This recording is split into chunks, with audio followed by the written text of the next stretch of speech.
Welcome to the London Property Podcast. It's our first one of 2026. I've been told by everyone not to say Happy New Year, but I thought I'd just throw it in there. Happy New Year to all of our listeners. I'm joined by Chris Mulry from Knight Frank Belgravia. We want to share our thoughts with regards to where we are in the market at the moment, specifically focusing on prime central London. Chris, thanks again for being on the show. That's Jaffar. So last year, it was from our side, it was a very tough year.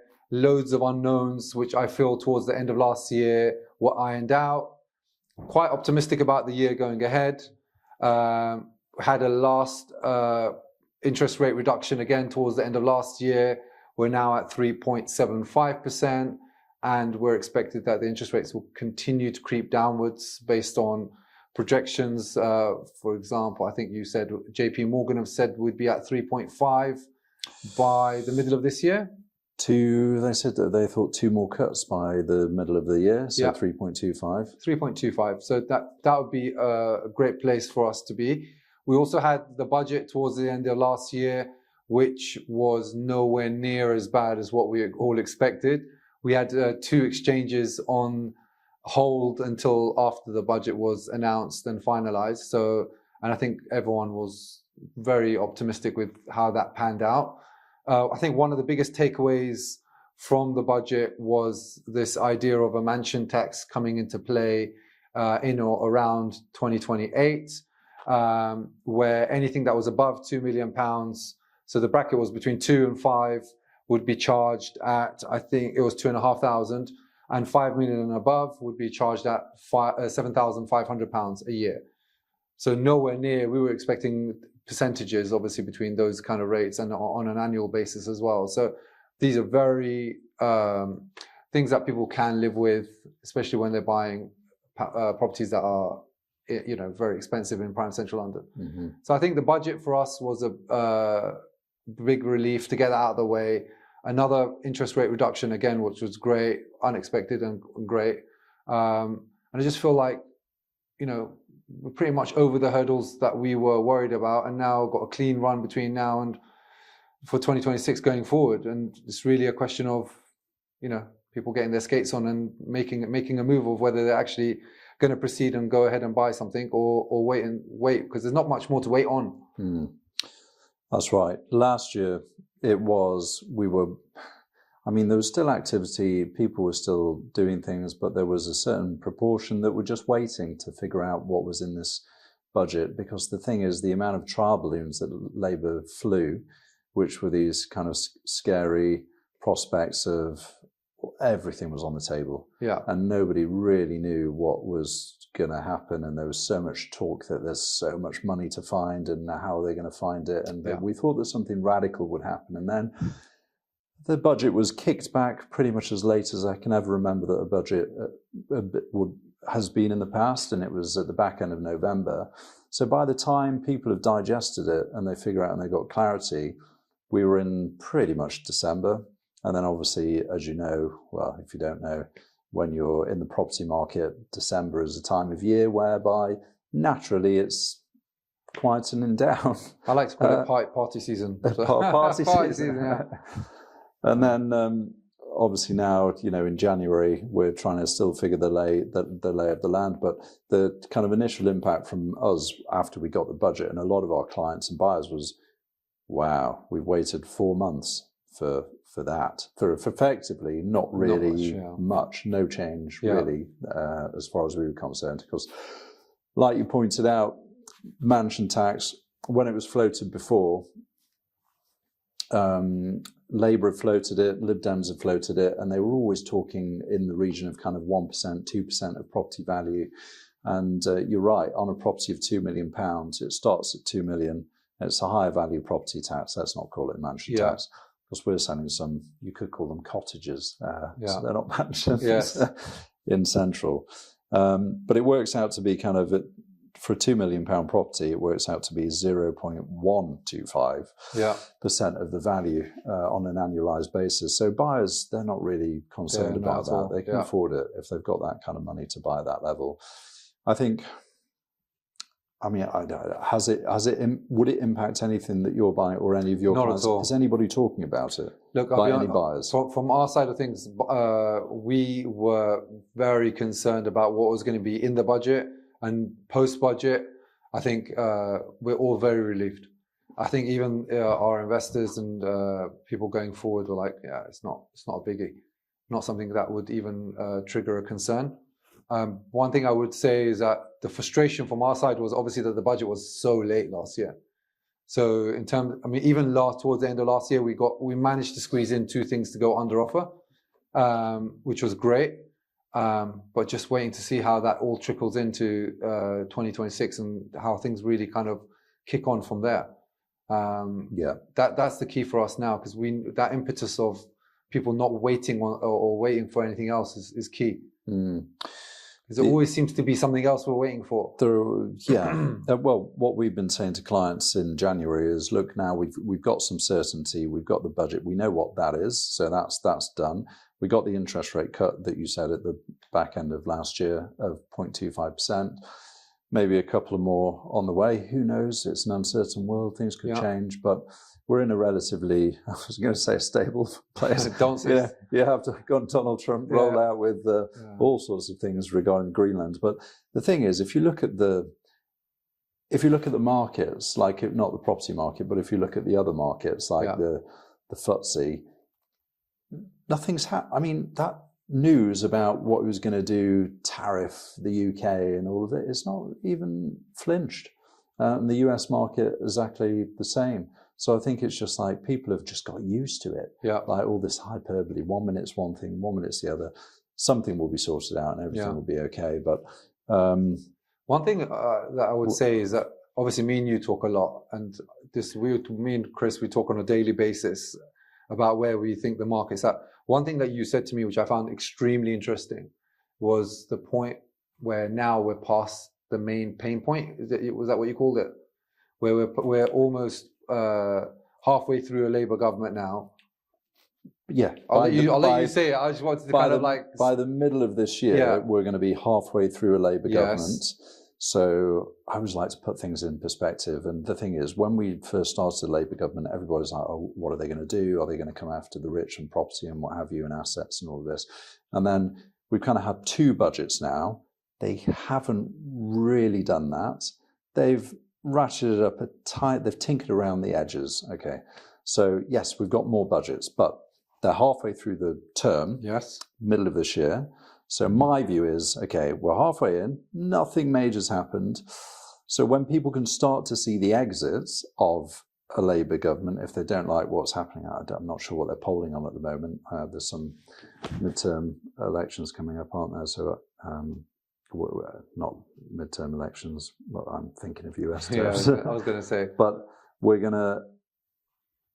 I think when people can start to see the exit of the government, I think that may be when there's a bit more of a shift that people actually think, okay, we've kind of escaped and come out of the other side of it, and we haven't been bashed with inheritance tax and whatever. So look, don't get me wrong, there has not really been any tax cuts, which would be really welcome, but it could be a lot worse, is what I'm trying to say. Let's just move on slightly. Obviously, we've dealt with the speed bumps that were on the way. We've overcome the budget. We've overcome the very high interest rates that we were having towards 2024, 2025. I think now the new norm is where we are and heading to. I think one thing that people would love to hear from us is where are the opportunities? Like, where do you see the market now? Where do you see the market going? Because I have my thoughts, but you're on the ground more than I am, and especially on a day-to-day basis when it comes to valuing properties. So where do you think the opportunities are? The opportunities, in my opinion, or the biggest kind of discounts that you can get is in the market, which is at the higher end. So like anything kind of in excess of kind of £5 million, that market is still hasn't come back yet. It is still struggling. I think that's kind of widely known. So you can be shopping in that market and you can pick up some things good. So if you've got a long-term view, and one client said to me that they bought the FTSE because they think that the FTSE was undervalued because, post-Brexit hadn't really done much for a long period of time.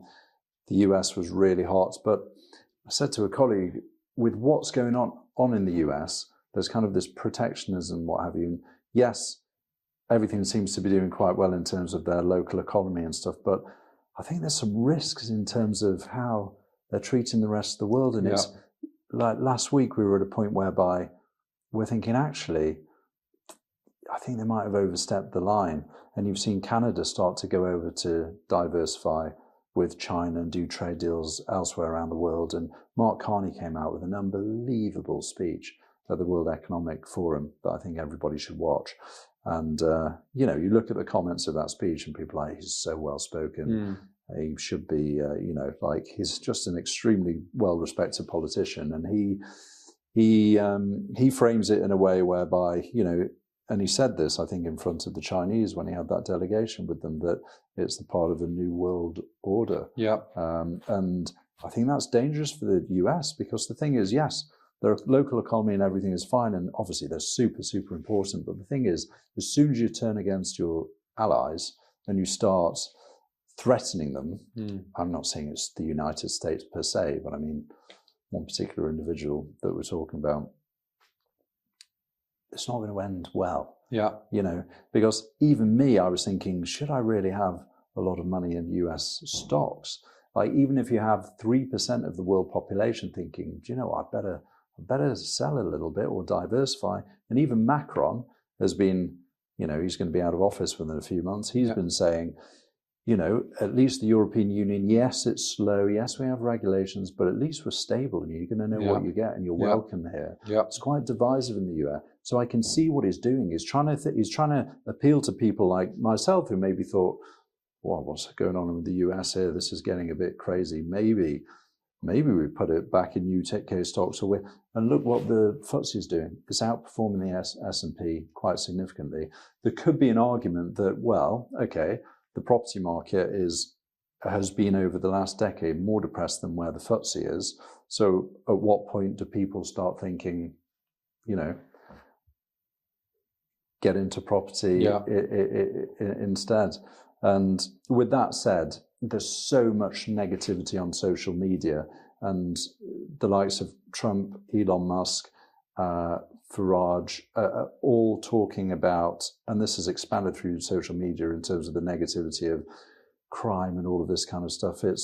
If you look at the data, it paints just a completely different story. And sorry, I know I'm going on quite a bit here, but I think it's quite interesting. Because we were discussing this off camera as well.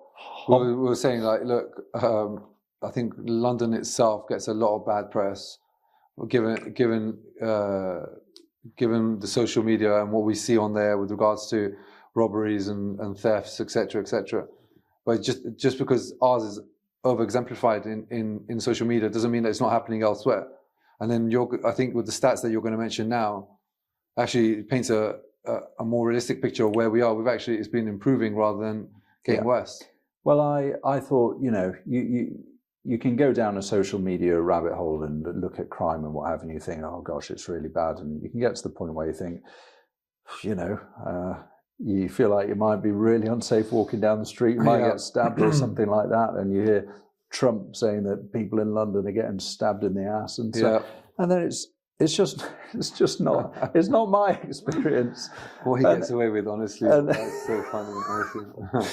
And anyway, Fraser Nelson has said this, I think, and Sadiq Khan definitely has, reported last week. Homicide rates in 2025 in London reached a record low at around 1.1 per 100,000 people. And that's the lowest rate since 2003. And it's lower than New York, Paris, Toronto, and every other major US city. So when you hear what's being said in America about London, okay, well, if I'm sending my daughter out to school in the morning, if you work out the stats of 1.1 homicides in 100,000, I mean, let's just do the maths on that, right? That is 0.001% chance of being murdered. Yeah.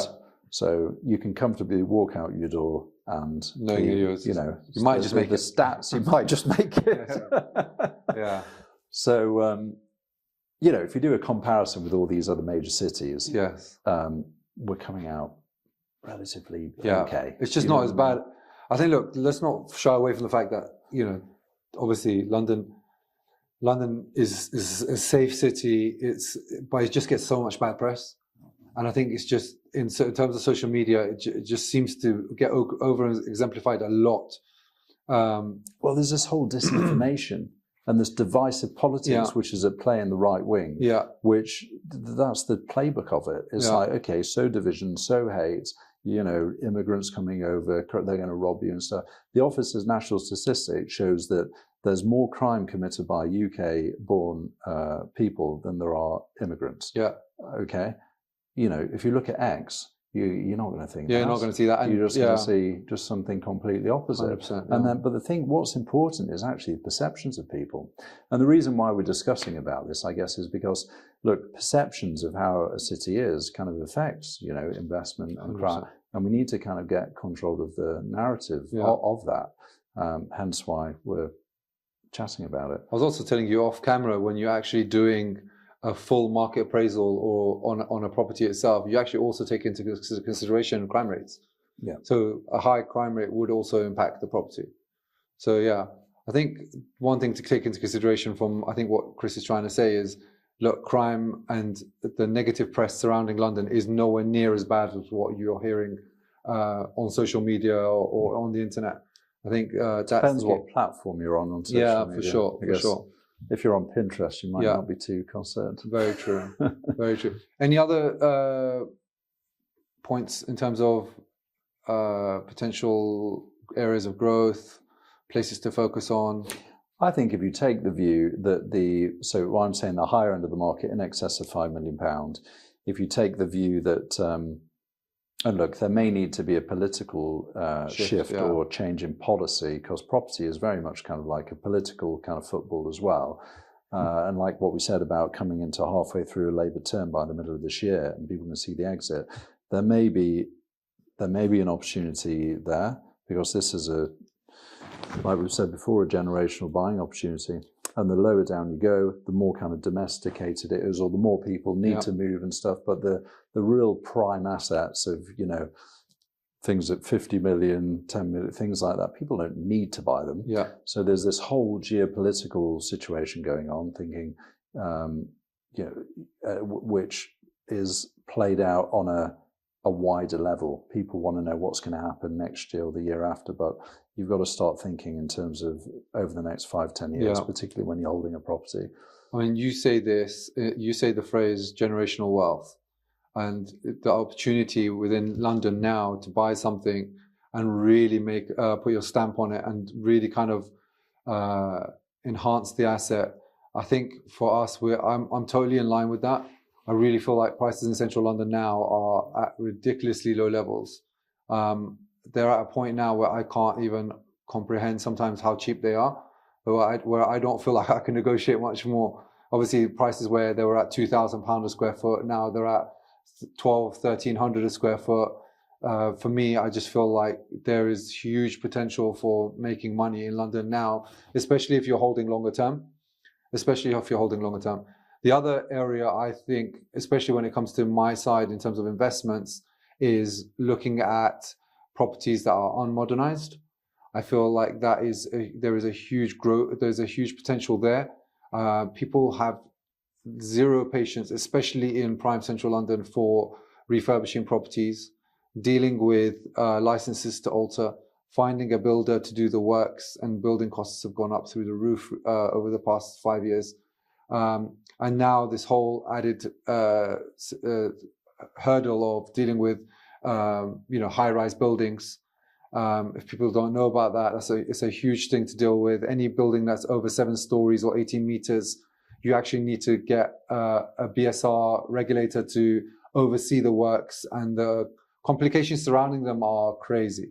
But still, given that you're buying at such a low value, for me, looking at unmodernized stock, there's a huge opportunity there for making money.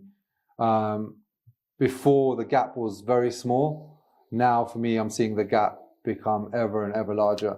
And I was speaking to someone who I really respect in terms of an actual valuer on the ground. And he was telling me he just expects that the gulf between unmodernized and modernized stock to just grow larger and larger over time, given the number of complications surrounding doing building works. And now people will just rather say, look, I'll buy something for £2 million and not have the headache of the work, rather than buy something, for example, for £1.3 million and do the work. So that for me is where I see the biggest potential to make money in 2026 going forward.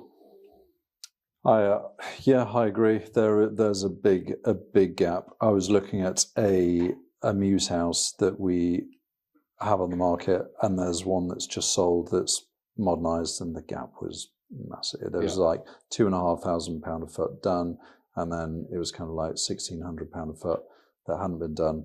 So, I mean, there's so much value in having a good builder now that can do a good job at a reasonable price. I think the general Joe Bloggs that comes to buy a property that isn't in the business of developing like yourself, they'll go out to find contractors. They'll find it quite difficult to even find one, and by the time they have one, their prices are so high. So 100%. that is so valuable. If you've got a good builder that's reasonable, then there can be a decent spread to have.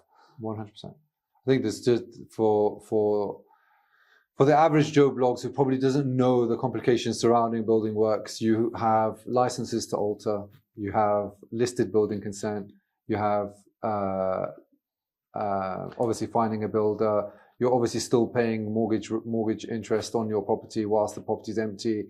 Also bills and utilities and everything else. Landlord consent. Potentially other leaseholders' consent. Potentially premiums to pay if the lease doesn't allow you to do work. Yeah. It's a real headache, but a headache that's now really worth taking on. Yeah, well, it can definitely put people off for sure, because this can cause delays. And like what we're finding on something that you've got under offer at the moment, we're navigating and working through all of those things at the very outset. Once it's under offer, reading the lease, seeing what it says, has it got any restrictions, and we're just navigating through as quick as we can. Well, I've never had that before. What's that? The one that we've got, the one that we've currently agreed, where you have to get consent from everyone else within the building.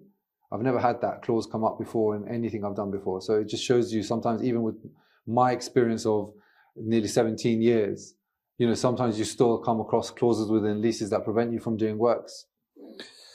Yeah, there's a clause in the lease which is a prohibition on any alterations. Yeah, and I don't know if you want to go into the detail about that one or not the actual. Yeah, we just discussed the actual clause itself. Yeah, yeah, the clause and the reason why. So if there's a prohibition on alterations on the flats, and there's. You have to look at the other leases in the building, and if another leaseholder's flat has a clause in there which is a mutually enforceable clause, then the landlord of the building would maybe have to, not only would you require their consent, you'd have to get everybody else's consent in the building. So there can be pitfalls, and we've known people to be stuck on being able to develop their property because the landlord was like, well, we would grant it, but you actually need everybody else's consent, because there was something called the Duval case that was a leaseholder who owned in a building, had another leaseholder do some work, and they said, look, we bought in this building, that's my understanding of it, we bought in this building because all the leases are restricted on doing any work, so we wanted peace and quiet, we didn't want anybody changing things around. The landlord let them change things around, and then these people complained and took it to court and said, and won. And because that's now kind of set a precedent, any other lease which has got a similar thing. Now, lawyers like, well, actually, there was this case that happened. So you've got to, nobody's going to know that. No end user is going to know that. You didn't know I promise you, this is the first. I know about the Duval case inside out. Yeah. And it was actually Duval versus Randolph Crescent. So I know about the case very, very well. But I never knew that you had a situation where, and I knew that if you wanted to do an alterations, that you need to get the landlord's consent, and when it comes to absolute prohibition, they could say no. I knew that. I've just never had a mutual enforceable clause where okay, fine, even if the landlord says yes, if every tenant within the building, you would also need to get their consents as well. The thing that is, I've never had before. Yes, because I think the thing is, most landlords that you will, or most buildings that you will buy, and that's got let's call them a professional landlord or what have you, but they may not know that they need to get all the leaseholders' consents. Yeah. But what you're dealing with on the one that you're buying with me is you're dealing with a very, very, very big landlord that's, that they know how to go about it properly. Yeah. So that's probably the reason why. Maybe you've got away with it before and landlords just haven't known. Yeah. It's complicated.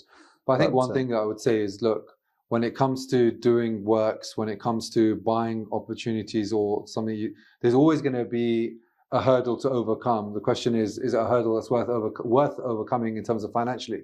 And that's where having a good estate agent or having a professional like Chris or myself in terms of development, and it really helps kind of deal with it. Especially, I think our solicitor on the other side, also our solicitor acting, has just been phenomenal in terms of helping us deal with that as well. So super proactive. Yeah. And the thing is, you could have a deal like that you would hit something like that, you would just be stuck. Yeah. But you've got me proactively trying to resolve it, speaking with the lawyers who are also proactive and good lawyers as well. I mean, because obviously Jaffar's been doing this for years and he only uses the lawyers that actually are forward thinking and commercial and want to kind of drive something through. Yeah. Like any other buyer would just be probably stuck, and that'll be it. But look, that's where the value is.